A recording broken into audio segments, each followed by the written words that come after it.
Welcome back. Good evening. We will continue our discussion on Chapter 8 of the Bhagavad Gita. In our last session, we covered the first three verses. So we will do a quick recap and then we will try to finish three verses. One word of caution, this chapter has a lot of symbolisms. So we need to pay attention. So we may not be able to complete 3-4 verses as we used to do. More important thing is that we need to understand this chapter properly. And if you have any questions, if you cannot connect the dots, please raise this at the end. So with that, we can get started. In the previous session, the chapter got started with 7 questions from Arjuna. The questions were: what is Brahman? What is Adhyatma? What is Karma? What is Adhibhuta? What is AdhiDaiva? And what is AdhiYagna? And finally, how can a practicing yogi can keep his mind on the thoughts of Ishvara at the time of his departure? These were the 7 questions. And if you remember, these questions came out because of the verse 29 and 30 of the 7th chapter. Because Krishna introduced these technical terms. And because of that, Arjuna asked this question. And this is the right thing to do. If you don't understand, if a word or a technical term doesn't make any sense to you in spiritual literature, go ahead and ask. That's very important. So that was the first 2 verses. And then we saw Krishna's answer on the 3rd verse. He answered, what is Brahman? He said, Brahman is the indestructible, absolute reality of the universe. Aksharam Paramam Brahma. Then he defined what is Adhyatma. It is the true self of a human being or a living being. It is the consciousness in a living being. And essentially it is Brahman, nothing but Brahman. So it is the same reality that is being called as Brahman at the macro level and Adhyatma at the micro level. In the world also it is there, right? So one person can be called as a father by the child. He can be called as the husband by his wife. And the same person can be seen as the son by another person. So which perspective you are looking, you call different names, Brahman, Adhyatma, etc. But essentially, Brahman and Adhyatma are the same. We talked about that identity of the Brahman and the Adhyatma. And then we talked about what is karma. What is karma means it is the conscious action done by all the being which results in the evolution of the universe. The conscious action I perform becomes the reason for my evolution, my next birth and all the upcoming birth. The collective karma of all the human beings and all the living beings becomes the cause of the universe evolution. So this is the 3 terms we introduced. So with that, let's go to today's topic, which is verse 4. Adhibhutam sharoho bhavaha purushascha-AdhiDaivatam AdhiYagno hamevatra dehe dehavratambara. So let's see the word meaning and then we go to the detailed analysis. Please listen carefully. Try to understand the details because understanding itself can be a meditation. Understanding itself, once you understand this, you feel so good. So that's why I'm just emphasizing that point. Understanding is very important. So he say, Adhibhutam charo bhavaha. That is the first point. So Adhibhutam means the ever-changing matter, the physical manifestation of the universe. We are going to see the detailed meaning. So the matter and what exactly its nature. Chara bhavaha. It is the manifested matter in this universe. It is chara. Chara means impermanent. Sorry, but they are not perishable. That's what means. Akshara means imperishable. Chara means perishable. Charo bhavaha adhibhudaha. That means the adhibhuta is perishable and the matter, the manifestation of this matter is perishable. That is the definition. Then he say, Purusha, Purushascha-AdhiDaivatam. So, AdhiDaiva is Purusha. What is this Purusha? We will see. Purusha is the AdhiDaiva. Then he say AdhiYagno Hamevatra. So this AdhiYagna Dehe meaning he say in this body, AdhiYagna resides in this body, and essentially I am the AdhiYagna, Krishna tells. Krishna meaning Ishvara is the AdhiYagna. And then the last one is he address Arjuna, Deha Bridam Varaha, the best among the embodied one, the best among the human being, or a great human being. That's what it means. In Gita and Mahabharata, you see these type of usages. Purusha Rishabha, that is another word Krishna uses to call Arjuna, the bull among the human being, like the one who stands out. Here it is Deha Bridam Varaha, out of the embodied one, the best human being.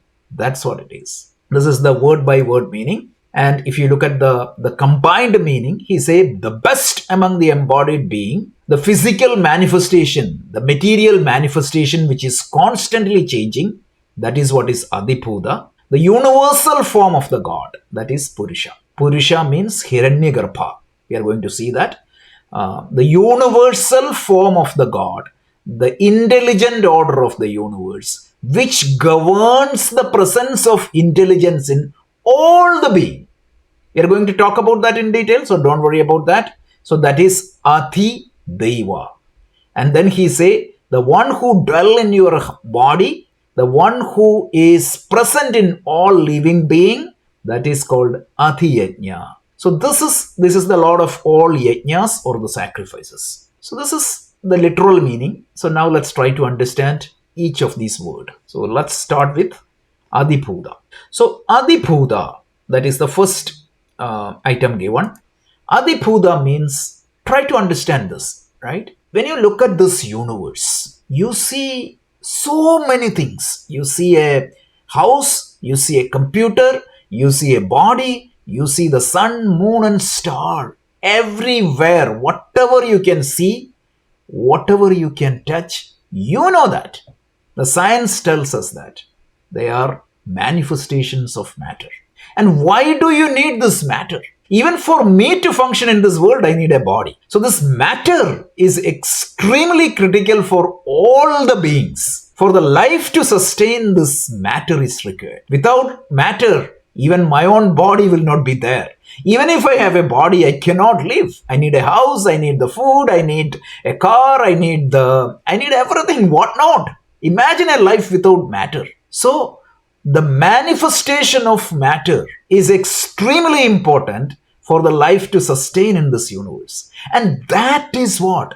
That which is required. That which is required, the cosmic matter, that which manifests as matter, that is what is known as Adhibhuta. So Shankaracharya comments, whatever that is required to sustain the lives of all the being, that is matter. Brilliant definition. He say, every living being, without matter, the consciousness cannot even manifest. It will be undifferentiated form. So if you need to see something, if you need to smell something, if you need to touch something, it can be only through the material manifestation. And that is what is Adhibhuta. And then it encompasses the entire material universe of the world. It includes the physical bodies of all living beings. And it includes the subtle matter also. Because we know that the mind, per the Vedantic model, just like we have the physical matter, there is subtle matter. And the mind is the subtle matter. And that is also within the scope of Adhibhuta. And what is the nature of this Adhibhuta or matter? It has a beginning and it has an end. So that is why it is called a Chara. It might be 1,000,000 years. It might be 1,000,000,000 years. But there is a beginning and an end. That is what it is. And they are inert and insentient matter, and it has a beginning and an end. It plays a critical role in sustaining the, and really speaking, who is Adhibhuta? Again the Ishvara. That's it. So just like depending upon the type of manifestation, type of role, you call Ishvara as different names. Adhibhuta is the manifestation of all matter, and from where this Adhibhuta comes in, it is again from Ishvara. So that is what it is. Adhibhuta. So please try to understand the meaning. Again, it is very important. Let's continue. So the next topic is AdhiDaiva. This is again very important. So what is AdhiDaiva? The governing factor of the entire universe. This is a favorite topic of me. So you know me talking about this topic often. So what is this AdhiDaiva? So when you look at this universe, Swami Chinmayananda say, it is not a chaos, it is universe. Why? You see a brilliant order everywhere. You see the earth rotating around the sun. You see the season changes. You see how our body works. You see how the whole universe works. You could see a brilliant order that governs this universe. If I put a pen down, you know that it is going to come down 9.8 seconds per second. Why? It is governed by a law. And without fail, this law will be enforced throughout the universe. And this order, this governing principle, this is the intelligent order of the universe. And without this intelligent order, what happens?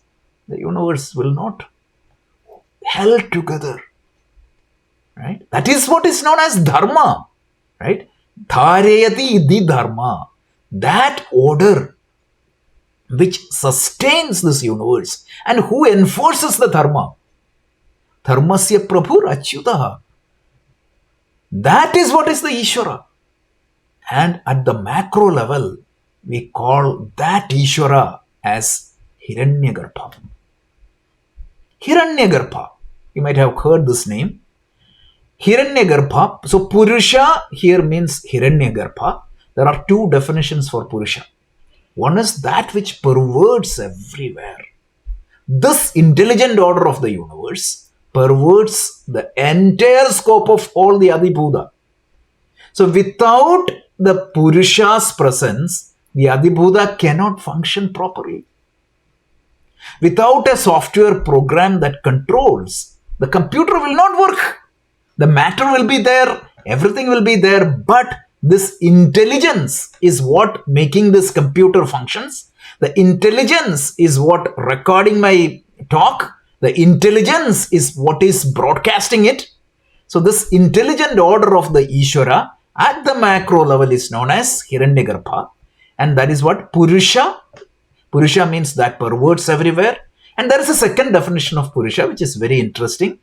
It is that which resides in a Puri is also called Purusha. So the word Purusha is a very context sensitive word. Just like any word in Sanskrit, it can confuse you. Purusha means a human being also, because that which resides in the human body is Purusha. Purusha can be used to call a male also. Purusha and Stri. Purusha can be the name of a person also. So there are so many Purushas, so don't get confused. Here there are two definitions. One is like that which perverts everywhere, and second one is that which resides somewhere. And where is that somewhere? They say Aditya Mandalam. So symbolically, for the meditation purpose, this Ishvara is visualized in the form of Aditya, Surya Devata. Why? Because the sun god or the Aditya, meaning let's not call it a sun god, that is wrong. God in the form of sun, that is better. So God in the form of sun, manifested in the form of sun, is symbolically treated as the all, meaning the Ishvara. Why? Because sun is the sustainer of the universe. I don't have to teach you. You know that from where we get all the energy. It is self-effulgent. Every other energy source is so prakashitam. And that is the very nature of the Atman or the consciousness or the Ishvara. See, the moon for its shining, like remember in 7th chapter, Shankaracharya said Pradhipa and Pradhibimba. Prakasha and Pradhibimba. There is a difference, sun and moon. Sun means it is Swaprakasha, whereas moon means it's a reflected thing. So the moonlight is always dependent upon the sunlight. But Sunlight is not dependent upon anything else. So everything in this universe is depending upon Ishvara to function, and Ishvara is not dependent upon anything else. So that is why sun is a perfect symbolism to visualize Atma. So that is why that which resides in the Aditya Mandala, or that which pervades everywhere. If you really look at these two definitions, it is contradicting. Some people may say that, okay, you guys don't know what you are talking. No, we know what exactly we are talking. One is the manifestation, other one is symbolism. You cannot say that a small flag covers the entire scope of United States. But we go and salute in front of that star, meaning flag. One is symbolism, the other one is the actual expression. So please don't, it is not an apple to apple comparison. So I'm telling somebody, I saw somebody writing an article, the two definitions of Purusha contradicts. Who is contradicting? The fellow who writing the article is contradicting. That's all. He doesn't understand. So please be careful when people say that. We need to go to the source and verify that. Please, that is one thing. So this intelligent order of the universe, this intelligence is not just limited at the macro level. And that intelligence is present in every being. Look at me, my heart, how it functions. Look at me, how my system coordinates internally with every other thing. Whatever I eat, what happens? It gets properly digested, it gets properly circulated, the oxygen I breathe is properly distributed, the carbon dioxide is properly given out. Every functions of the body is coordinated very well, and that can be done only through some intelligence principle in this universe. And whatever intelligent functions controls each aspect of my body is known as a Devata. Each intelligent principle that controls each aspect of the universe, the function of the rain, right? The precipitation and evaporation, that is controlled by an intelligence, and at that scope, it is known as Indra Devata. Right? So please don't think that there is somebody sitting above the clouds with some glittering clothes. No, that's not the Devata. Devata is symbolism. So that the presiding intelligent order in a limited sense is known as Devata. But these all Devatas are controlled and governed and supervised by the overall macro level Purusha, Hiranyagarbha, and that is why it is known as AdhiDaiva. Devata means what? The intelligent order present at the individual level, like the eyes, how it functions, right? So that's what I was trying to show here. Each Deva, right? So the eyes is a Devata, the ears is a Devata, the nose is a Devata, every functions in your body is a Devata, but all that Devatas are function governed and controlled and managed by the Supreme Purusha, Hiranyagarbha, and that is what is called AdhiDaiva. Clear, right? There is no doubt here. It's clear. Clarity is the characteristics of the Gita. So please again underline the word clarity. Without clarity, Gita will not speak to you. So this is known as Hiranyagarbha, which is the controller or supervisor of all the Devatas. And this Hiranyagarbha blesses all our sense organs. Sense organs are typically Devata. Who is the Devata of the mind? Indra. Because mind is the king of all the other sense organs. So please, this is very important. So Hiranyagarbha. So this is what is AdhiDaiva. AdhiDaiva is the supreme intelligent order, which blesses every sense organs, which blesses every intelligent principle in the universe, and this is what is AdhiDaiva. So we talked about Adhibhuta, we talked about AdhiDaiva. So let's continue. The next one is again more symbolisms.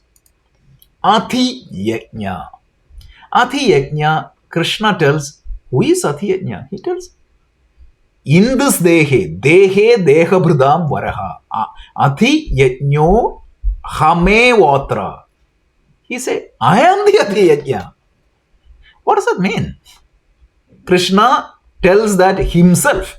tells that himself is the AdhiYagna. What does that mean? So, yajna symbolically represents an offering. That's it, symbolically, right? So, we talked about the symbolism of Vedic ritual last week. Any action I do, it can be symbolically viewed as a yajna, right? Any action, like this is what you see a revolutionary teaching in the Bhagavad Gita from chapter 4. Even your breathing is considered as a yajna. Even your eating is considered as a yajna. Any action you do, it is considered as a yajna. Your offering to the God. A Vedic ritual, symbolically you offer the oblation in the fire. Like that, you are offering your action.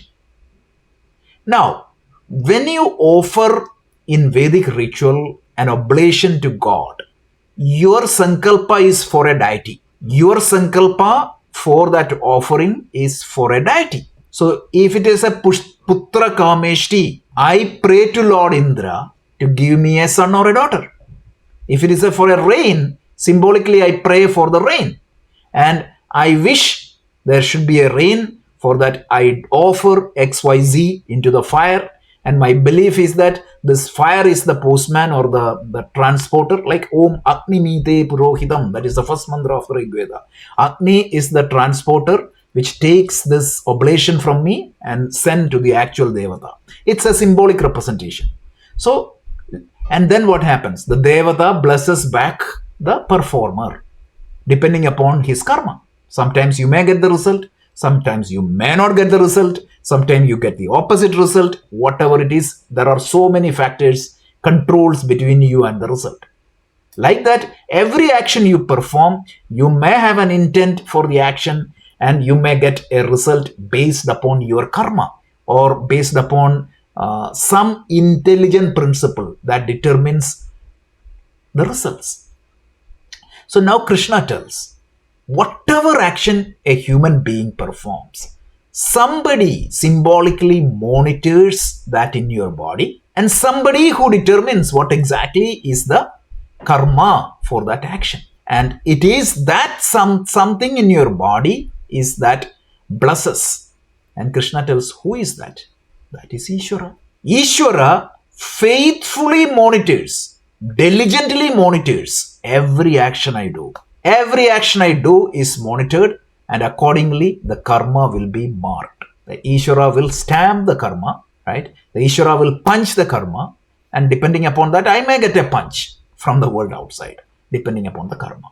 This is what it is. So that intelligent principle which resides in my body, which symbolically monitors all my action, and that is, you can say that all my actions are offered to that deity or that Ishvara, and that is known as AdhiYagna.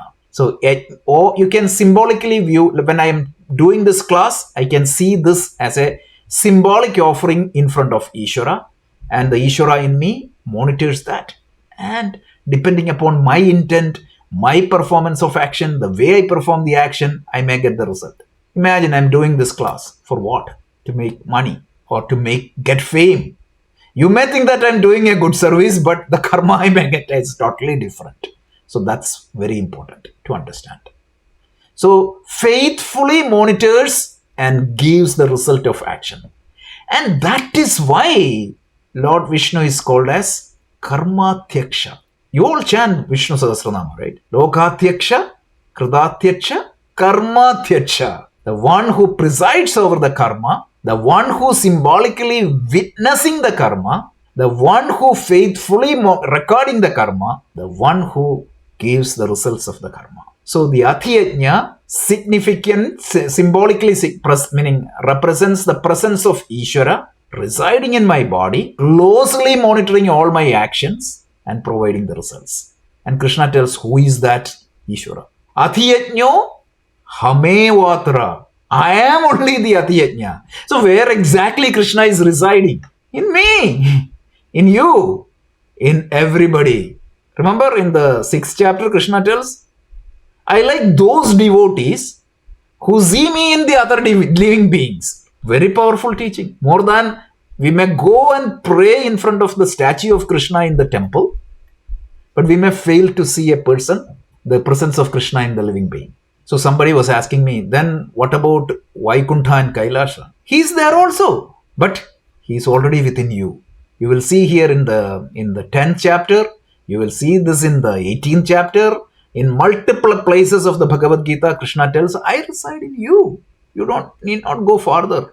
Just make your body as a temple. The 13th chapter you see, right? Kshetra and Kshetrajna. And even in other Purana, they say, right? Deho devalaya propto, jivo deha, jiva sadashivaha. The body is a temple, and where is the deity? Who is the deity? Ishvara. The consciousness is Ishvara. This is how the temple architecture in India is designed. Especially in South India, especially the Tamil Nadu, Kerala side, you see the temple is modeled after a human body. Right? You will see the spine, you will see the ears, you will see everything. So if you really look at the temple architecture, it is modeled after a human body. And you see the deity in the Sanctum Sanctorium, and that is Ishvara. Beautiful representation. So this is AdhiDaiva, Adhibhuta, AdhiDaiva, AdiYagna. So three things we saw. So this is very important. So please don't get confused by reading these translations. They say the one who is doing the divine sacrifice and all. So make sure that these words talk to you and understand. So out of 7 questions we answered, Krishna answered 6 questions in a very cryptic sutra manner, because he had already taught all these Vedanta. He was just trying to connect the dots. That's all. So let's continue. So this is the summary of what we have seen. Answer 4. What is Adhibhuta? The perishable material elements supporting all living beings. Answer 5. What is AdhiDaiva? The all-pervading intelligent order of the universe supporting all sense organs, or Devatas. Devatas means sense organs. So then AdiYagna, the presence of Ishvara residing in the body, monitoring the actions and providing the results. This is Adhibhuta, AdhiDaiva, AdiYagna. So nicely explained by Krishna. And please understand that we need to thank Shankaracharya for making this commentary, because without his commentary there is no way for us to give these meanings. So everything I say is nothing is mine. It is Shankaracharya's commentaries and our teachers, many teachers' commentary. So please keep that in mind. So now we are moving to the third topic. Krishna's first topic was Arjuna's questions. Second topic was Krishna's answers for the 6 questions. And the third topic is 7th question. So verse 5 to 28. Antakale cha mameva smaran muktva kalevaram yasprayati samadhavam yati nastyatra samshayah. Thank you, Sanjay. So it tells Antakalecha Mam Eva Smaran Muktva Kalebaram. So Kalebaram means body, your body. Antakale means your final moment, last moment. Then Mameva Smaran Muktva. So the one who depart this body by thinking about me, Krishna tells. If you depart the body by thinking about me, then he say, Ya Prayati. So Ya meaning here he tells Ya means who, Prayati means goes, or it's a special travel. Yati means traveling, Prayati means Praharshena Yati, meaning you travel, it's a special travel because it is your final travel. And he say, Sa Matpavam Gati Yanti. So he say, that person who departs this body by thinking about me, he will attains me. And he say, Anya samshayaha. He say there is na anyatra samshayaha. There is absolutely no doubt about it. Oh my God, this is too much. Some people say that this is completely illogical. Some people say that this is very easy. I can do everything in my life. Only thing is that at the time of death, I just need to think about Ishvara. And some people, to illustrate this point, they quote a story from Bhagavata, Ajamala's story, and say that he lived a wrong life till the end. And then what happened? At the time of death, he called his son Narayana and then he got liberation. No, you didn't read Bhagavatam. Go and read Bhagavatam. That was a dream. So after that dream, what happens? He became a good person. He started practicing Upasana. So people conveniently take that portion and these storytellers just highlight that. So it creates a wrong message. So I can do all the nonsense. At the end, I just need to think about Ishvara. So the next few verses are going to clarify that. And even after reading Gita, some people interpret it that way. So that's the most thing. So let's try to understand. So the literal meaning is what? Those who relinquish the body while remembering me at the moment of death also comes to me. Very important. The word cha. That is one way of reaching me. He didn't say that this is the only way. So let's try to keep that in mind. And then he said there is certainly no doubt about it. Absolutely, there is no doubt about it. So we'll try to see. I don't think we can finish it, but we'll try to see as much as possible. So first point. So it's remembering the Lord at the time of death. First thing you need to understand is it's an opportunity for spiritual awakening and a divine departure. What does that mean? First thing is, let's forget whether I can remember Ishvara at the time of death. That's a second question. Is that possible? My God, even now when everything is going well, I cannot remember Ishvara. So how is it possible? And most of the people at the time of death, what is going to happen? It is going to be a difficult experience. Most of the people will get some sedative medication. So how in the world Krishna didn't know the medicine or all these things? People write commentaries. So we need to understand. First thing is that if at all you can remember Ishvara at the time of departure, let's try to understand the what and then we will see the how. So what exactly he is telling is, if your mind is filled with Ishvara, so very interestingly, the subconscious mind, if Ishvara is the predominant thought of your subconscious mind at your final moment, what happens? You will be able to bypass the normal karmic path. So for that, you need to understand what is the normal karmic path. What exactly is the prayana of your antakala? For a normal human being, what happens at the time end life? Your physical, meaning what is death? First thing is we need to understand. For the vision of Vedanta, what exactly is dying? Think about that. Atma? Absolutely not. There is no birth and death and travel for Atma. So Atma is out of the picture. What about the subtle body? No, subtle body don't die when you die, because the subtle body is the one travels. So subtle body is not death. Then what is death? It is the physical body that dies. So I can say that death means separation of the physical body from the subtle body.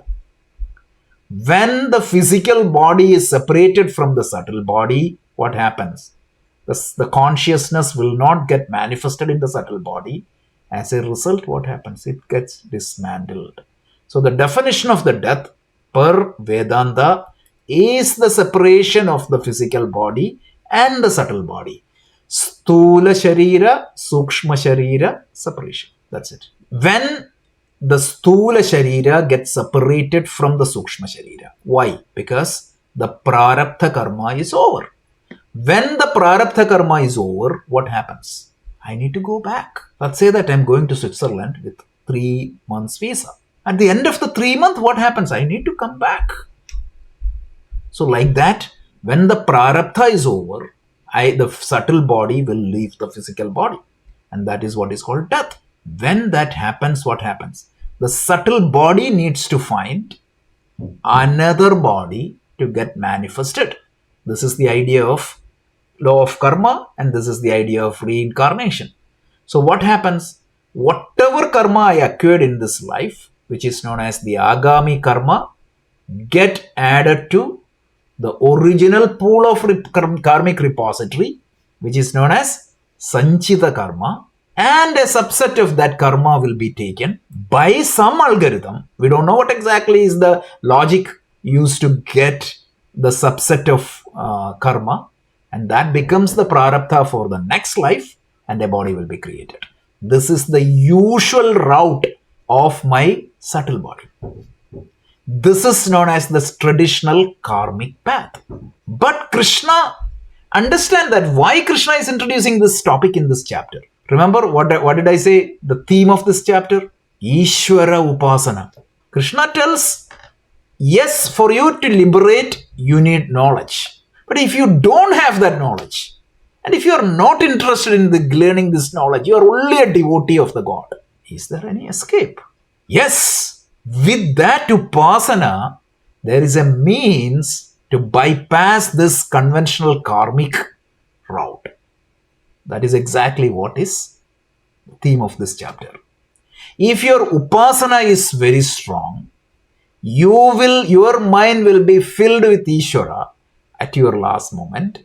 And if your mind is filled with Ishvara's thought at your final moments, what is going to happen is the route or the gati or the direction of your or the path of your subtle body will be changed from a conventional karmic path to a different path. And that path is known as Devayana Marga,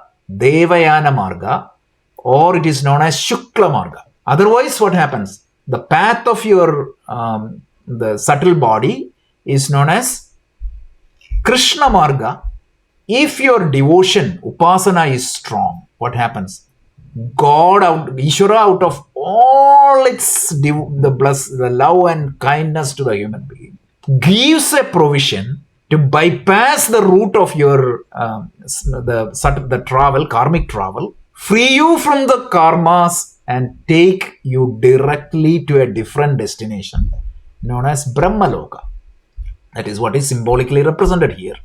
A person whose mind is filled with Ishvara at the time of his departure, his subtle body goes to a Brahmaloka. And at Brahmaloka, what happens? He will gain the knowledge from the most supreme teacher, Brahmaji, and he will get liberation. This is a matter of belief. You need to believe it. But there is no, is that belief beneficial? That is our it is beneficial, because having the Upasana, you have Drishtaphala here itself. Your mind will be stable. You will be able to perform well. You will be more happy, more contented, everything. So this is a beneficial belief. But the additional dimensions of this belief is that it will change your karmic route. It will take you to the Brahmaloka and help you to gain liberation in 2 steps. Conventionally, the liberation, which is known as Sadhyo Mukti or the Jivan Mukti, is you get liberated here in this life. Whereas if you follow this path, you do not have the knowledge, but this devotion or Upasana will take you to the other path. And this type of Mukti is known as Krama Mukti. But Krishna's intent here was not to introduce the Krama Mukti. His intent was to highlight the devotion or the Upasana. And that is where we are going now. So I know that we couldn't cover the whole verse, but we will pick up the thread from the next week from here itself and continue, because we need to answer one important question. Nobody in the world will be able to remember Ishvara if I start thinking about Ishvara only at the time of departure. So what I need to do for that? So that's what we are going to talk. And that is where Krishna say, start the Upasana from childhood onwards. That's the only way. So this is where very logically it is progressing. But mind you, this chapter has lot of symbolisms. So you need to go beyond that symbolism and try to understand. Otherwise, we will not get this chapter. So that's why I'm going very slow Sorry about that. We covered only 1.5 verse today, 45 minutes. But hopefully this will be helpful. So we covered three topics.